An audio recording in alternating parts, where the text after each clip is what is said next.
Bonjour tout le monde, merci beaucoup Myriam. Je vais arrêter Guylaine parce qu'on l'aime bien, mais je pense que vous aurez la chance de l'écouter peut-être de retour à la maison. Étonnamment, il y a beaucoup de musique de Guylaine sur Internet. Je ne sais pas jusqu'à quel point vous êtes en fait familier avec son œuvre. Je suis très curieuse et il y a des visages familiers. J'ai de la famille qui est là, mais j'ai aussi des gens que je ne connais pas. Ça me touche beaucoup. J'ai envie de vous demander par peut-être main levée qui a déjà entendu parler de Guylaine Guy. Ah, c'est intéressant. OK, c'est à peu près aux 2 tiers, les gens la connaissent. Mais pour moi, Guylaine Guy, en fait, pourquoi je me suis intéressée à elle, c'était très bien, c'était très bien introduit par toi, Myriam. C'est une figure de la musique du Québec qu'on connaît assez peu. Puis moi, je suis journaliste culturelle, puis j'ai fait beaucoup de portraits de musiciens dans ma vie. Dans ma famille, tout le monde chante, sauf moi. Et donc, j'ai toujours été très attirée par la musique. J'en consomme beaucoup. Donc, c'était comme un personnage pour moi qui méritait beaucoup plus que simplement un petit article dans Le Voir à l'époque. Donc, c'est pourquoi je me suis intéressée à son parcours. Donc, je ne sais pas. Ah, yeah, ça fonctionne. Donc, voilà. Pourquoi aussi je me suis intéressée. Allô, Alex! Je suis contente de te voir. Donc, pourquoi je me suis intéressée à Guylaine? C'est parce qu'il y a un petit lien de parenté pour moi. En fait, vous m'aurez reconnue avec Guylaine elle-même. C'est la cousine de mon grand-père. Donc, c'est une Chaillé. Ma mère est là, ma tante est là aussi, Jeanne et Carole, et c'est des Chaillés. Donc, je ne porte pas les 2 noms de mes parents, mais ça reste que je suis une petite Chaillé, moi aussi. Et c'était donc la cousine de mon grand-père qui vient de la région de Québec, qui a grandi à Rimouski, mais qui a vécu sa vie adulte à Saint-Agapi, dans le Binière. Donc, je ne sais pas, en toute honnêteté, si Guylaine et Henri, mon grand-père, se sont déjà croisés. C'est vraiment drôle parce que, à vrai dire, c'est ça, ils venaient vraiment de milieux très différents. Parce que elle, Guylaine, c'était vraiment une fille de ville. Elle est originaire, donc, de Montréal, du quartier Rosemont. Elle s'est promenée un peu, est allée sur le plateau Mont-Royal, puis c'était vraiment avant les 3,5 à 1 million de dollars. Là. Et sa mère à Guylaine, était aussi une artiste. Et c'est ce qui nous mène à ma 3e diapositive. La sœur, pas la sœur, mais la mère de Guylaine, Lise Bonheur, que vous voyez ici en photo, c'est une photo dans sa loge du Capitole à Québec. Parce que c'était une artiste, elle dansait, elle chantait et elle était aussi actrice. Elle a fait beaucoup de comédies françaises, des comédies, des espèces de proto-comédies musicales, là, si on veut, qui étaient des opérettes. C'est comme ça qu'on appelait ça à l'époque. C'était très répandu dans la culture canadienne-française parce que l'opéra, à Québec, en tout cas, à l'époque, c'était beaucoup des troupes de l'étranger. Mais Lise, ce qui est vraiment particulier, c'est qu'elle vient du Massachusetts. C'est une francophone de la région de Boston, puis ça, j'aurai l'occasion de vous en parler un peu plus tard, mais c'était la mère de Guylaine. Guylaine, c'est vraiment une enfant de la balle. Elle ne retient pas des voisins. Donc, elle a été menée dans le sillon du monde du spectacle, un peu par sa mère, et elle n'a comme pas eu le choix jusqu'à un certain point. On aura l'occasion de s'en parler un peu plus tard. Évidemment, on a Guylaine Guy qui est notre protagoniste principal, notre personnage principal. Elle est aussi la narratrice de mon livre. Et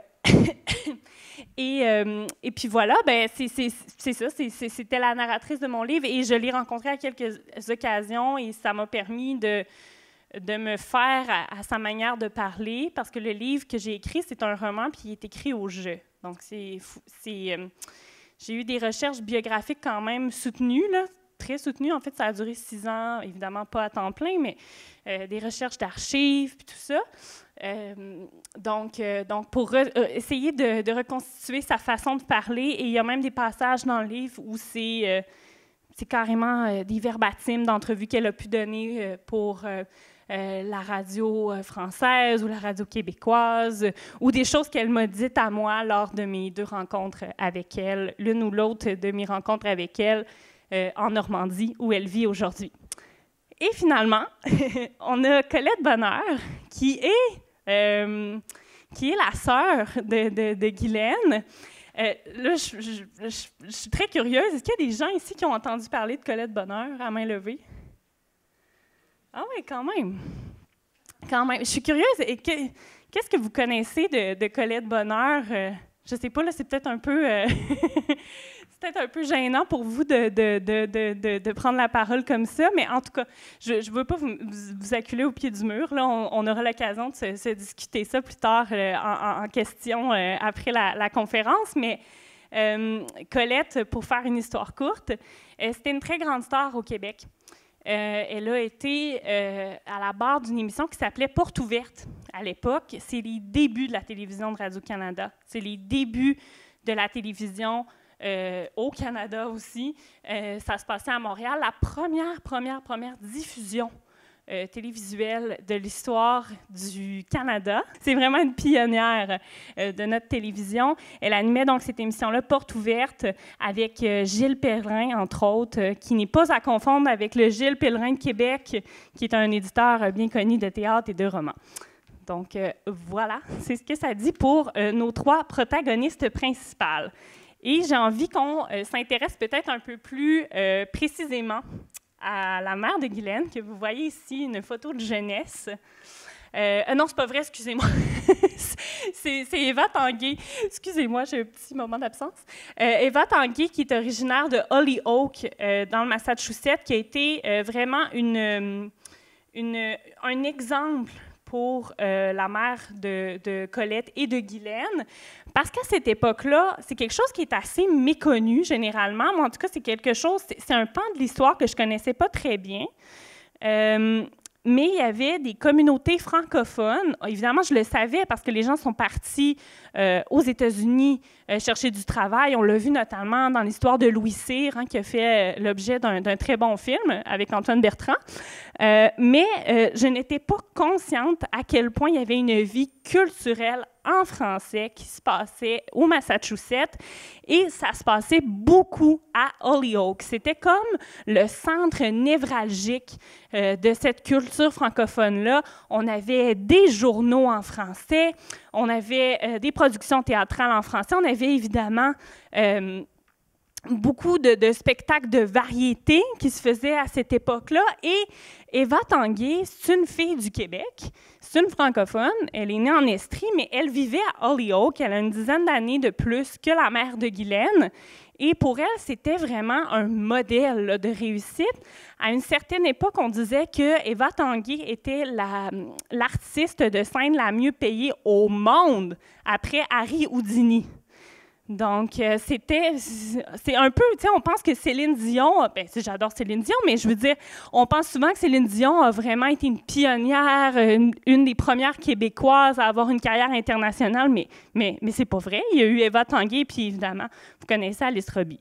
Donc, voilà, c'est pour illustrer à quel point, finalement, du côté de Holyoke, c'était très vibrant. Et du côté des Chaillés, bien, ça n'a pas été très difficile pour moi de retracer ce pan-là de la famille parce que bien, c'est ma famille, c'est le père de Guylaine. Donc, le grand-père de Guylaine s'est marié à Lowell, au Massachusetts, d'une fille qui était née là, Emma Quentin, de son nom. Donc, c'est vraiment des familles qui, à l'image de beaucoup de familles québécoises, sont allées tenter leur chance au sud. La famille des Chaillés sont revenus. La famille des Laurando, parce que c'était une Laurando, Lise Bonheur, la mère de Guylaine. Et en fait, elle est revenue d'elle-même.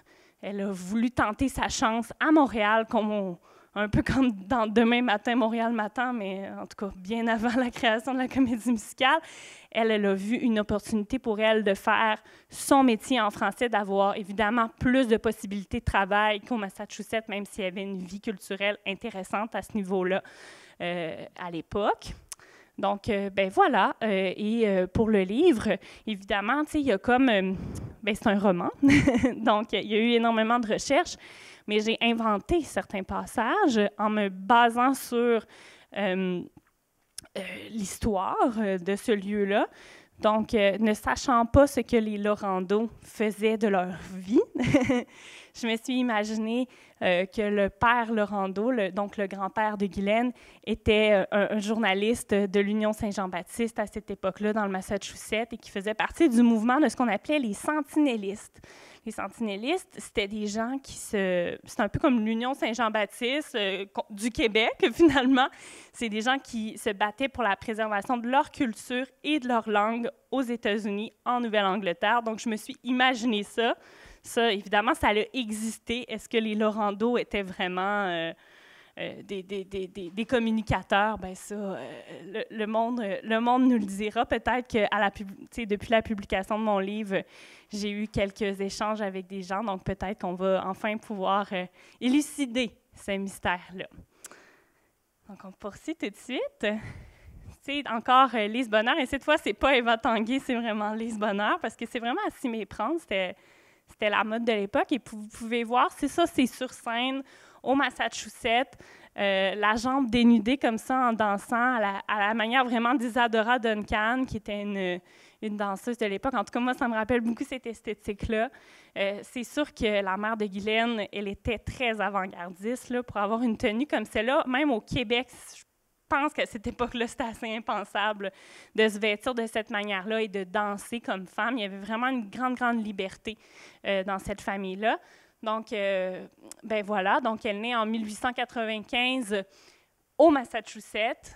En 1919, et là, il y a un lien avec la ville de Québec, elle va à l'auditorium à l'époque, c'est ce qui est aujourd'hui le Capitole, et elle reprend la danse serpentine de Loie Fuller. Je ne sais pas si vous avez déjà eu la chance de voir ça, mais c'est d'une splendeur encore aujourd'hui. C'est l'un des premiers films qui a été fait de l'histoire du cinéma, puis ça a été repris et copié. Évidemment, c'est un pastiche que la mère de Guylaine nous offrait, mais c'était une danse un peu à la Isadora Duncan, une espèce de proto-danse contemporaine, et on avait une grande jupe, une grande robe avec des dispositifs de lumière à l'intérieur. Donc, quand elle tournait, ça venait activer des couleurs différentes dans la robe de la danseuse, et c'était quelque chose d'absolument magnifique. Évidemment, est-ce que Lise Bonheur avait autant de budget que Loie Fuller? J'en doute, mais c'est un numéro qu'elle a présenté à Québec, au Capitole.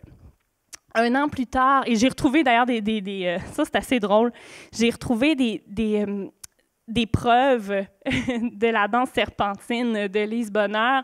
J'en ai retrouvé dans les archives de BANQ, de la Bibliothèque et Archives nationales du Québec. Et il y avait un journal satirique qui s'appelait Le Canard à cette époque-là. C'était un peu l'équivalent de nos radios poubelles, j'ai envie de vous dire. Il se moquait beaucoup des gens, il se moquait beaucoup des femmes, et il s'était moqué de Lise Bonheur parce qu'elle était un peu ronde. On se moquait de son tour de taille, en gros, dans cet article-là, quand elle était venue présenter sa version de la danse serpentine à Québec. Donc, c'est comme ça, avec cette espèce de chronique très méchante, que j'ai été en mesure de retracer cet événement-là de la vie, de la carrière de Lise Bonheur, qui pour moi, en plus, je suis une grande amatrice de danse, puis c'est vraiment un numéro d'anthologie, je trouve, la danse serpentine. Un an plus tard, elle se marie avec Octave Chaillé, donc qui est dans ma famille, mais en tout cas assez loin, qui partage avec moi un certain bagage génétique. En 1927, on a la naissance de Colette Bonheur, qui est donc un petit peu plus âgée que Guylaine, mais qui va commencer sa carrière un petit peu plus tard. Et qui n'aura pas la carrière internationale de Guylaine, mais qui sera, comme je le disais tout à l'heure, vraiment une grande vedette de la télévision. Ça a été une personnalité assez marquante de cette époque-là, dans les TV hebdo de l'époque, dans les journaux de l'époque. On faisait des portraits de Colette Bonheur, qu'est-ce qu'elle aimait faire dans ses temps libres, un peu comme ce qu'on voit à la une pas du Soleil, mais de La Semaine ou du 7 jours aujourd'hui ou du Éco-Vedette. Elle était vraiment comme une influenceuse de son époque.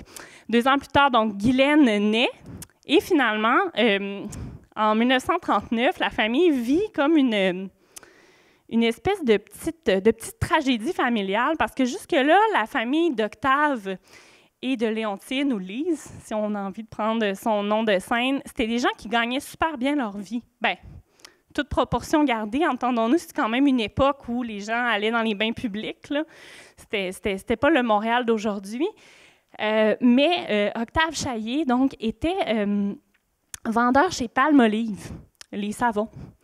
Ce qui est quand même assez fou, parce que je fais un lien avec les bains publics, parce que c'est quand même une époque où le savon, c'était peut-être un peu moins un produit d'usage courant qu'aujourd'hui. Les gens se lavaient moins souvent, tu sais, veut pas. Et donc, eux vendaient du savon, ce qui était quand même quelque chose d'un peu plus précieux qu'aujourd'hui, disons-le comme ça. Et là, en 1939, arrive la Deuxième Guerre mondiale et le gouvernement canadien rationne la glycérine. Pourquoi la glycérine? Bien, c'est parce qu'on l'utilise pour faire des bombes. Et dans la glycérine, en fait, c'est aussi ce qui est utilisé pour créer du savon. Donc, à ce moment-là, la petite économie familiale, pas pour dire s'effondre, mais disons que à ce moment-là, Octave va faire un peu moins de ventes. Il y a moins de glycérine disponible, donc moins de savon qui est possible d'être fait. Donc, la famille devient un peu moins bien nantie. Et ça aura des impacts dans la vie de Guylaine. Par la suite, les gens qui liront le livre s'en rendront compte. Donc ça, c'est en 1939. Et Guylaine a 10 ans à peu près quand la guerre éclate, la guerre se termine. Et quand elle a 17-18 ans, son rêve, c'est pas de devenir chanteuse. Son rêve, ça va vraiment être d'être une peintre. Guylaine, sa mère avait une école de théâtre, de diction et de chant pour les enfants. Évidemment, ses filles, il y avait aussi des garçons dans la famille, il y était 8 enfants. Tout le monde devait aller à ces cours-là. C'était comme obligatoire, c'était comme aller à la messe le dimanche. Et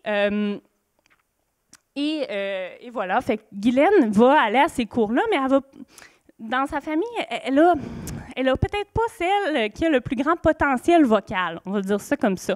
Guylaine avait une voix très rauque, vous l'avez entendu un petit peu tout à l'heure d'entrée de jeu, et à cette époque-là, c'est vraiment les sopranos qui pognent. Si on n'est pas une soprano, c'est pas une voix qui est considérée belle pour l'industrie de la musique à cette époque-là. Donc, pour Guylaine, chanter, c'est pas tellement une option. Sa mère va lui faire sentir aussi, son frère, c'est dans le livre. Et c'est documenté, hein? Guylaine m'en a parlé pour sa mère, son frère le disait dans les journaux, Guylaine n'avait pas de talent. Tu sais, c'est quand même, c'était une famille très compétitive, disons-le comme ça. Et comment Guylaine va se retrouver à faire de la musique malgré elle? Bien, c'est parce qu'elle va être refusée à l'École des beaux-arts de Montréal. Ils vont lui dire « Ah, non, vous êtes trop jeune ». Et on n'acceptait pas beaucoup de femmes à l'époque, hein, à l'École des beaux-arts. Donc, elle va voir une pancarte, en tout cas, elle va voir que, je l'ai romancé comme ça dans le livre, tu sais, elle voit une pancarte sur une colonne Maurice pour s'inscrire à un concours qui s'appelait « Les talents de chez nous », qui est un peu l'équivalent des Francouvertes ou du Festival de Granby aujourd'hui. Une espèce de tremplin pour les artistes de la chanson. Elle voit ça, puis elle dit, bien, crème, je vais m'essayer. Tu sais, je vais voir, j'ai quand même été formée, moi, pour chanter et tout ça, donc je vais tenter ma chance. La première année, elle ne gagne pas. La deuxième année, en fait, la première année, elle ne gagne pas. Elle finit en deuxième position contre Raymond Lévesque. Quand même, c'est pas trop pire de perdre contre Raymond Lévesque.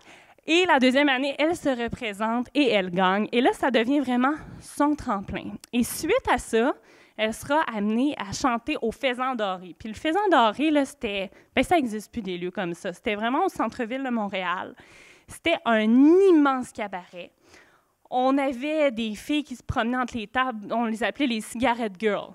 Ils vendaient des cigarettes de table en table. Tu sais, aujourd'hui, c'est impensable. Là, je veux dire, on n'a même plus le droit de fumer dans les bars. On n'a même plus le droit de fumer sur les terrasses des bars. Tu sais, c'est vraiment une autre époque. Mais à cette époque-là, c'était comme ça. Et le faisan doré, c'était tenu par la mafia italienne. C'était Cotroni, Vincenzo Cotroni, qui était le propriétaire, finalement, de ce lieu-là. C'était pas dit, mais tout le monde le savait. Et puis pourquoi je dis tout le monde le savait, c'est que j'ai rencontré Raymond Lévesque dans la préparation de mon livre, et pour lui, c'était sûr, tout le monde le savait. Raymond Lévesque était d'ailleurs boss boy dans ce cabaret-là. Il avait gagné les talents de chez nous, mais il fallait quand même qu'il paye le loyer. Et il y avait aussi les frères Martin, c'était des gars de Marseille. Et c'était vraiment un lieu très important du trafic de la drogue. Donc, c'est quand même particulier de penser que le plus grand cabaret francophone du Québec à cette époque-là, on parle des années 50, début 50, c'était vraiment mené par des malfrats. Finalement, c'était par du monde vraiment pas très peu recommandable, disons ça comme ça. Puis, évidemment, ça a beaucoup, beaucoup évolué. Il y a eu, l'élection du maire Jean Drapeau. Lui, il a vraiment nettoyé ça, le boulevard Saint-Laurent et le secteur de ce qu'on appelait le Red Light. Ce qui m'a beaucoup surpris en faisant ma recherche, c'est que on pense souvent que le Red Light, dans les années 50, il y avait beaucoup de prostitution, que c'était très, très décomplexé, mais on parle vraiment plus d'une réalité d'avant la Deuxième Guerre mondiale. À ce moment-là, oui, c'est vrai qu'il y avait énormément de maisons de passe, mais à l'époque de Guylaine, dans les années 50, on était vraiment plus dans un trafic de drogue et les maisons de jeu, les barbottes qu'ils appelaient dans ce temps-là, des espèces de casinos clandestins. Et pour revenir peut-être au côté un peu plus lumineux du faisan doré, je disais tout à l'heure, il y avait Raymond Lévesque qui était boss boy. Il chantait pas, c'est étrange, mais il ramassait les assiettes, lui, dans le faisan doré. Mais parmi les gens qui chantaient, il y avait Dominique Michel, qui est un petit peu plus jeune que Guylaine, mais de quelques années. Et elles sont devenues de très, très, très, très grandes amies en travaillant là. Ensemble. Il y avait aussi Denise Filiatro, évidemment, parce que Denise et Dodo, vous le savez, là, c'était deux grandes inséparables. Et c'est aussi là qu'elle va croiser Roche et Aznavour, qui sont venus aussi à Québec. Hein. Vous connaissez peut-être la chanson « En revenant de Québec », qu'ils ont écrit suite à leur voyage dans la belle province. Donc, il y avait tout ce monde-là qui se promenait au Faisan Doré, la grande visite française qui venait de la grande variété française, mais en même temps, avec du recul, on dit si c'est la grande variété française, mais à l'époque, Aznavour, il était avec Roche. Hein. Tu sais, c'était pas le Aznavour d'aujourd'hui, il n'avait pas encore enregistré ses plus grandes chansons, donc c'était encore un artiste de la relève. Tu sais, c'est drôle de penser à ces géants-là comme ils ont déjà fait partie de la relève, ils ont déjà été en émergence, eux autres aussi. Donc, voilà. Et à cette époque-là, donc, il y a comme une genre de ségrégation, même si le mot est peut-être un petit peu fort, là, mais c'est très binaire, on va dire ça comme ça, pour utiliser un mot de 2022. C'est que il y a les cabarets francophones et les cabarets anglophones à Montréal. Et puis, ça se mélange pas. Puis même plus que ça, j'ai envie de dire, dans le bas de la ville, il y a les cabarets noirs, et là, vraiment, c'est juste les Noirs qui jouent là. Mais il y a des Blancs qui y vont parce qu'évidemment, Oscar Peterson et compagnie se tiennent là, puis Airta Kid va venir jouer. C'est des grands musiciens qui se produisent là, mais la ville est vraiment comme séparée en trois, comme ça, pour le milieu du spectacle. Et Guylaine, par la force de son talent, j'ai envie de dire, mais là, vous me direz que je suis un peu biaisée, elle va être capable de transcender cette espèce de frontière-là avec le monde anglophone et de se produire au Bellevue Casino. Bon, ça a un nom français, vous allez me dire, mais dans ce temps-là, on idéalisait beaucoup la France. Hein, les anglophones, c'est encore comme ça aujourd'hui, j'ai envie de dire. Hein, ils s'imaginent qu'on est donc bien la joie de vivre et tout ça. Mais c'était comme ça à l'époque. Et Guylaine sera engagée donc pour le Bellevue Casino quand ils vont monter une une soirée, un spectacle de variété, une espèce de gala autour de la variété française. Et à ce moment-là, c'est vraiment très, très étonnant qu'on engage une francophone pour faire ça, une francophone surtout de Montréal, parce qu'on idéalise la France, mais c'est comme si on ne réalise pas du côté des Montréalais que du monde du spectacle, du moins ceux qui bookent les salles, les programmateurs, c'est que c'est comme si on ne réalise pas qu'il y a des francophones juste à côté de chez nous, juste à l'est de Saint-Laurent, tu sais, finalement. Et Guylaine va être capable d'abolir, on va dire, ce plafond de verre-là pour une francophone. Puis, à partir de là, bien, elle se fait remarquer par des promoteurs à Boston. Donc, c'est assez drôle parce qu'elle retourne sur les terres de sa mère.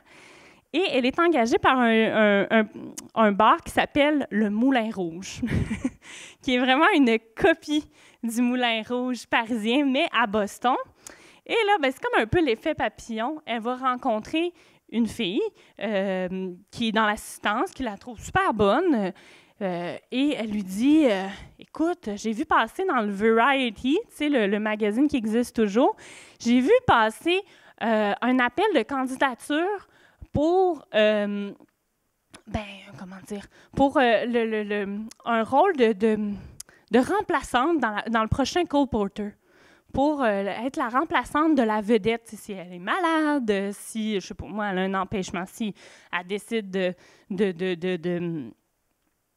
se défaire de ses engagements, peu importe la raison. Tu sais, ces grandes productions-là à Broadway vont toujours avoir quelqu'un en backup, là, tu sais, finalement, au cas où, puis une personne qui va avoir appris le rôle, qui va avoir été de la production dès les débuts. Et là, à ce moment-là, Guylaine a dit « ben, crime, je vais l'essayer ». Fait qu'elle se rend là, elle se rend à New York. À ce moment-là, c'était au Schubert Theater de New York, qui n'existe plus, ou qui existe encore? Excusez-moi, je ne me souviens plus. En tout cas, le bâtiment existe toujours, mais c'était sur Broadway, vraiment. On n'était pas dans une production off-Broadway. C'était Cole Porter, quand même. Il avait fait son nom là, à cette époque-là. On parle de 1953, donc il est vraiment à la fin de sa carrière. Cole Porter, c'est comme une légende vivante. Elle y croit pas trop, puis elle se présente aux auditions, puis, finalement, elle est choisie. Elle va faire partie de la première production de Cancan. Et ça, c'est une pochette du disque de l'époque de la production originale. Évidemment, on n'entend pas Guylaine sur cet album-là, mais elle va apprendre le rôle et elle va le jouer. Je crois que c'est au nombre de 7 fois pendant les présentations, la première vague, finalement, de concerts du côté de Broadway. Et elle est la remplaçante d'une Française, encore une fois, on ne s'en sort pas, Lilo, qui n'a pas eu une... outre ce grand rôle-là, le rôle de la Môme Pistache, qui est le rôle principal, là, vraiment, dans Cancan, qui n'aura pas une très grande carrière, mais elle a été pendant un moment la muse de Cole Porter. Et c'était une femme extrêmement talentueuse, une grande blonde aux yeux bleus, alors que Guylaine, pas du tout ces attributs-là. Mais Guylaine a été capable de faire sa marque dans ce monde-là. En tout cas, du moins de se faufiler dans la production de quand même un géant, Cole Porter. Et puis voilà, on poursuit. Donc, après les présentations du spectacle qui durent à peu près 6 mois à Broadway, Guylaine va revenir à Broadway, disons-le, de New York. À New York, le spectacle de Cancan allait partir en tournée au Royaume-Uni, puis ils ne choisissent pas Guylaine. Ils lui disent « Écoute, tu n'as pas le profil de l'emploi, ça ne marchera pas. » Finalement, elle perd sa job. Et là, il faut qu'elle retourne à Montréal, puis il faut qu'elle travaille, là, tu sais. Alors, à ce moment-là, elle va faire plein de petits bars. Elle va faire le 44 à Montréal, qui était un bar de marins dans le port. C'était vraiment avant le vieux port, comme on le connaît aujourd'hui, très touristique. Là, c'était un endroit peu recommandable. Elle va faire des petits bars dans l'est de Montréal, dans ce qui est aujourd'hui Hochelaga, qui était Hochelaga aussi à l'époque. Et elle va accepter l'invitation aussi en tout cas, c'est une invitation un peu plus prestigieuse, vous me direz, de Gérard. de chez Gérard, ici à Québec. Elle va aller jouer à sa Porte-Saint-Jean. On se souvient plus peut-être de chez Gérard, qui était près de la gare, parce que Trenet est allé jouer là, puis ça... La compagnie, en tout cas le bar de Gérard, après ça, a pris des proportions incroyables. Mais il y avait aussi un bar sur la rue Saint-Jean. Anciennement, on appelait ça le Bistrot Plus. Je ne sais pas si vous voyez c'est où. Il y a comme une plaque à l'entrée ici. Edith Piaf a déjà joué. Puis là, on a toute une liste d'épiceries de grandes vedettes. Aujourd'hui, je pense que c'est rendu un shaker, ça se peut-tu? Je passais devant, en tout cas, ça a un peu perdu de son charme, vous me direz. Mais à cette époque-là, donc Guylaine est invitée à venir jouer à la Porte-Saint-Jean. Puis c'est pas la première fois que Guylaine vient à Québec. Tu sais, ça faisait vraiment partie du circuit des bars où on allait à cette époque-là quand on était chanteur-chanteuse. Et elle a un bon chum à Québec qui s'appelle Christo Christie. Bon, vous me direz, c'était pas son nom de baptême, mais c'est un nom de plume, Christo Christie. Puis Christo Christie, lui, c'est un journaliste. Donc, je m'identifie un peu à lui, même si j'ai jamais eu de nom de plume aussi funky que Christo Christie. Christo, lui, il loge dans un édifice de la rue Sainte-Angèle qui appartient aux parents de Jacques Boulanger, Allô Boubou. Mais on est avant Allô Boubou, là. Tu sais? On est vraiment à l'époque où Jacques Boulanger vit à Québec et il fait de la radio à Québec. Et à ce moment-là, en tout cas, Jacques Boulanger est bien impressionné de Guylaine, là. Il la trouve bien haute, la trouve bien belle, puis il la trouve bien bonne. Fait qu'il va souper chez Christo Christie. Ils sont en train de souper, les trois ensemble. Et là, le téléphone sonne. Christo s'en va répondre. Juste ça, je vous dis, là, c'est vraiment tout vrai, là. C'est Jacques Boulanger lui-même qui me l'a raconté. Et là, le téléphone sonne. Et là, Christo, il disait, écoute, Guylaine, c'est pour toi. Tu sais, c'est quand même bizarre quand on est en visite d'avoir un appel chez l'ami. En tout cas, c'est spécial. Guylaine, elle prend le téléphone, puis au téléphone, ça dit « Bonjour, madame. Bonjour, Guylaine. C'est Charles Trenet à l'appareil. » Guylaine, elle ne croit pas à ça, là. Et pour Guylaine, elle est sûre qu'elle se fait niaiser, puis qu'elle dit « Si vous êtes Charles Trenet, monsieur, moi, je suis la reine d'Angleterre. » Puis elle raccroche. Elle a vraiment dit dans ces mots-là, en tout cas dans la mémoire de Jacques Boulanger. Et là, le téléphone, bon, il continue à souper. Guylaine est super fâchée parce qu'elle avait quand même Elle était prime un peu, Guylaine. Elle avait quand même du caractère. Et là, le téléphone se remet à sonner. Et là, c'est encore ce gars-là là, qui dit qu'il est Charles Trenet et qui se met à parler avec Christo. Et il convainc finalement Christo que finalement, c'est le vrai Charles Trenet. Et de là, naît une amitié qui aurait pu ne jamais exister parce que c'était le vrai Charles Trenet. Là. Il voulait travailler avec Guylaine Guy. Il l'avait entendu sur son premier disque qu'elle avait produit à ses frais. Et pourquoi il l'a entendu? C'est parce que Guylaine travaillait avec un pianiste à cette époque-là qui s'appelait Walter Eager, qui accompagnait aussi, en tout cas, qui avait déjà accompagné Charles Trenet dans des voyages précédents à Montréal. Ils étaient partis ensemble aussi à New York, à Toronto. Ils s'étaient promenés en tournée ensemble. Donc, c'est par ce pianiste-là, Walter Eager, que finalement, Charles Trenet va entendre la voix de Guylaine, va capoter sur Guylaine, il va lui dire « Écoute, tu as quelque chose d'américain, mais tu es française en même temps. » Lui, il avait comme un peu compris l'essence peut-être de la culture québécoise d'une certaine manière. Il a dit « Tu es capable d'être jazz? » Parce que là, le jazz, c'était hot, c'était comme le rap aujourd'hui. Et tu es capable de... Tu le fais en français, mais avec une belle voix. C'était pas une diseuse, là, Guylaine. Elle était vraiment capable de chanter. Donc là, Charles Trenet, il voit une opportunité de faire de l'argent avec Guylaine, on va se le dire. Mais il voit aussi une opportunité pour lui d'avoir un paravent. Parce qu'à ce moment-là, là, en 1954, ça commence à se parler là, que Charles Trenet, il aime peut-être les gars. Et les petits gars aussi, c'est ce qu'on apprendra plus tard. Mais en tout cas, juste les gars, à cette époque-là, là, c'est comme bien scandaleux. Donc là, Guylaine va devenir sa petite fiancée pour les journalistes. Donc, il l'amène en France avec elle. Il dit « J'ai trouvé la bonne cette fois ». Il l'amène et lui écrit des chansons, dont son plus grand succès, Où sont-ils donc? Guylaine déménage à Paris, d'abord en banlieue de Paris avec Charles et sa mère. Parce que la mère de Charles Trenet était très présente. Et à un moment donné, elle chicane avec Charles Trenet, parce que Charles Trenet, lui, il la reprend tout le temps sur son accent québécois, puis elle trouve ça tannant, là. C'est une des raisons pour lesquelles ils se sont chicanés. Puis, elle coupe les ponts et, honnêtement, c'est sûr que ça va avoir un impact sur sa carrière. Mais en l'amenant en France, vraiment, Charles Trenet, quand il te prend sous ton aile, sous son aile, en 1954, ça t'ouvre toutes les portes. Guylaine, elle arrive, 2 semaines plus tard, elle joue à l'Olympia. Tu sais, c'était la protégée de Charles Trenet, donc tout le monde voulait savoir c'était qui cette fille-là. Et, 1 an plus tard, elle va rencontrer ce qui, selon moi, c'est comme impossible de parler de Guylaine sans faire nommer plein de vedettes, mais elle va rencontrer ce qui, selon moi, va être son collaborateur le plus illustre. Et vous l'aurez sûrement reconnu, c'est Louis Armstrong, et c'est pas clair hein, comment ils se sont rencontrés, mais à cette époque-là, Paris était vraiment un lieu de jazz dans les caves près de la Sorbonne. Il y avait énormément, il y avait une vitalité musicale là, en jazz qui était assez exceptionnelle.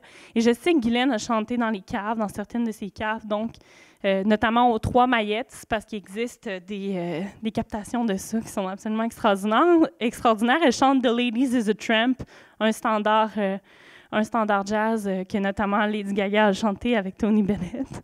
Elle le chante en français. Et je me suis imaginé donc que c'est durant cette soirée de la captation que Guylaine tombe sur Louis Armstrong et que Louis l'entend et il fait comme « c'est qui cette fille-là? Je la veux en première partie de mon spectacle à l'Olympia. » Mais donc les circonstances sont inconnues de comment ils se rencontrent, mais ce qui est arrivé, Guylaine qui fait la première partie de Louis Armstrong pendant 1 mois à l'Olympia de Paris, ça c'est absolument, absolument vrai. Et ce qui est particulier, c'est que donc le 19 novembre 1955, pardon, j'ai une petite erreur dans mon PowerPoint. Guylaine, ben c'est la Sainte Cécile, c'est la sainte patronne des musiciens. Et Louis Armstrong était très catholique.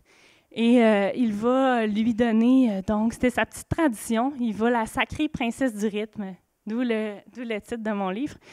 Et c'est quelque chose qui a donné à notamment Ella Fitzgerald aussi dans le passé, Bessie Smith.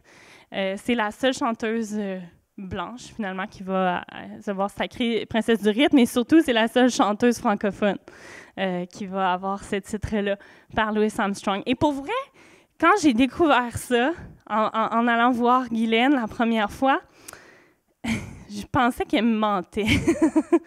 Je me disais, c'est bien trop gros pour que ce soit vrai. Je me disais, ça se peut pas qu'une Québécoise ait été la protégée de Louis Armstrong jusqu'à un certain point et qu'on ne le sache pas. Ça se peut pas. Et finalement, mes recherches ont prouvé qu'il y a tellement de récurrences en ligne. Et plus tard, je me suis rendue aux archives de Radio-Canada. Il y a des images de Guylaine et de Louis Armstrong ensemble. Et à ce moment-là, ça a vraiment été pour moi le déclic, parce qu'à la base, quand je suis allée voir Guylaine en 2016, la toute première fois, je devais écrire un livre sur Colette, sur sa sœur, parce qu'on la connaissait plus. Puis quand elle m'a dit ça, j'ai dit, mais voyons, non, c'est pas Colette, l'héroïne de mon livre, il faut que ce soit Guylaine. Comment ça se fait qu'une Québécoise a accompli ça, qu'elle était à l'avant-garde du jazz jusqu'à un certain point, même si, bon, OK, c'est sûr que Louis Armstrong, là, il y avait Coltrane qui poussait en dessous puis qui disait hey, « ça, c'est du vieux jazz », là. Mais ça reste que c'était un immense musicien de jazz qui trouve ces qualités musicales-là et rythmiques chez une Québécoise et qu'on n'en ait jamais entendu parler. Même moi qui suis de la famille de Guylaine, j'ai dit non, c'est vraiment, c'est vraiment ça que je dois faire. Et à partir de là, bien évidemment, vous vous imaginez que avoir le sceau d'attestation de Louis Armstrong, ben ça vient, ça change une carrière. C'est un peu comme si aujourd'hui, je sais pas moi, Jay-Z tripait sur toi puis il disait hey, je t'amène à New York, tu sais, je sais pas. Donc à ce moment-là, ben elle retourne à New York, mais là par la grande porte, elle n'est plus la remplaçante de personne. Elle va passer à l'émission de Big Record de Betty Page, qui est à l'époque une des premières émissions de variété aux États-Unis, très très écoutée. Elle va être invitée aussi pour Ah oui, c'est ça, il me reste 5 minutes. OK, parfait. Donc, je vais essayer d'accélérer un peu, mais c'est ce que la vie de Guylaine est comme est tellement riche, on dirait qu'il y a comme tellement de couches. Mais donc, elle sera invitée au Waldorf Astoria, qui est un très, très, très, très grand hôtel qui n'existe plus aujourd'hui, depuis quelques années, à vrai dire. Mais elle va faire une résidence là, entre Noël et le jour de l'an. Et de là partira une tournée internationale assez extraordinaire. Et pendant ce temps-là, à Montréal, on a Colette, qui est une grande vedette, qui vraiment a une carrière exceptionnelle. Il y a aussi, j'en ai pas parlé, Monique, qui est la plus âgée, qui a joué dans le premier long-métrage québécois, Le Gros Bill, que vous avez peut-être déjà vu, qui a été restauré par Éléphant. Récemment, elle a un tout petit rôle, parce qu'elle n'est plus vraiment une jeune première au moment où ça se passe, le tournage de ça. Elle joue la maman avec son tablier. C'est pas un rôle très central, mais elle est quand même dans le tout premier long-métrage québécois. Et là, je vais un peu plus vite, parce que je ne veux pas passer à côté. Mais Guylaine, donc, va vivre en France et va avoir une carrière... ça va s'essouffler vite, hein, quand même, là, après sa chicane avec Trenet. Malgré le support de Louis Armstrong, elle va jamais devenir une très, très grande vedette. Et à ce moment-là, elle décide de revenir à Montréal et elle va jouer au Théâtre du Nouveau Monde, qui, à cette époque-là, est un tout jeune théâtre... d'avant-garde. Ça fait drôle de penser à ça parce que, je veux dire, aujourd'hui, on est pas mal dans les classiques au TNM. Mais à ce moment-là, donc, on joue une pièce qui vient tout juste d'être créée en France. Ça fait même pas 10 ans qu'elle a été jouée pour la première fois. Irma la Douce. C'est l'histoire que vous connaissez sans doute d'une prostituée qui tombe amoureuse de son client qui se déguise pour devenir son unique client jusqu'à se ruiner. En tout cas, mais à cette époque-là, là, jouer une prostituée, là, ça prend du guts. Et je vais peut-être terminer avec ça parce que le temps file, mais Colette, en fait, la raison pour laquelle je m'étais intéressée à Colette au départ, c'est parce qu'elle a eu une vie très courte, mais très remplie. Elle décède en 1966 et elle meurt dans des circonstances assez troubles.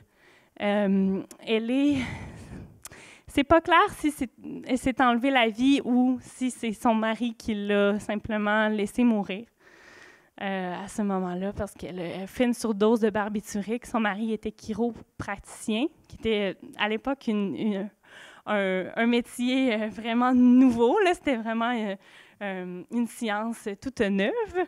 Et elle décède donc aux Bahamas, peu après avoir décidé de renoncer à sa carrière pour se concentrer sur sa famille. Elle va avoir 4 enfants, dont 2 petits jumeaux qui ont 6 mois au moment de son décès. Donc, c'est une vie très, très triste et c'est aussi dans le livre. Mais Guylaine, elle vit toujours. Et peut-être pour finir sur une note un peu plus joyeuse, Guylaine, elle vit toujours. Ça, c'est des paroles d'une très, très belle chanson qui est sa dernière. Et je trouve qu'elles sont un peu prophétiques. C'est enregistré en 71. Et moi, ça me fait beaucoup penser au printemps érable, cette strophe-là. Donc, c'est une magnifique chanson qui a été, dont la musique a été composée par Catherine Lara et les paroles par une certaine Sylvie Cottel, dont il ne subsiste absolument rien, mais c'est une poète extraordinaire. Donc, si vous voyez ce disque-là dans un disquaire usagé, garochez-vous là-dessus parce que c'est pas sur Internet. C'est une chanson vraiment magnifique. Donc, Guylaine vit toujours. Elle vit à Trouville-sur-Mer, en Normandie. Elle est atteinte de la maladie d'Alzheimer, donc elle est au dernier stade, donc elle n'a pas eu conscience de la sortie du livre, malheureusement. Mais c'est ça, elle est toujours en vie et je trouve ça le fun de sortir ce livre-là de son vivant parce que pour moi, c'est vraiment une Québécoise légendaire et qui mérite d'être davantage connue. Donc voilà, je pense que je vais m'arrêter là. Mais bien sûr, si vous avez des questions, je suis toute oui. Si vous avez des trucs qui vous brûlent les lèvres concernant Guylaine. Oui, bien sûr. Si vous avez des questions, on pourrait la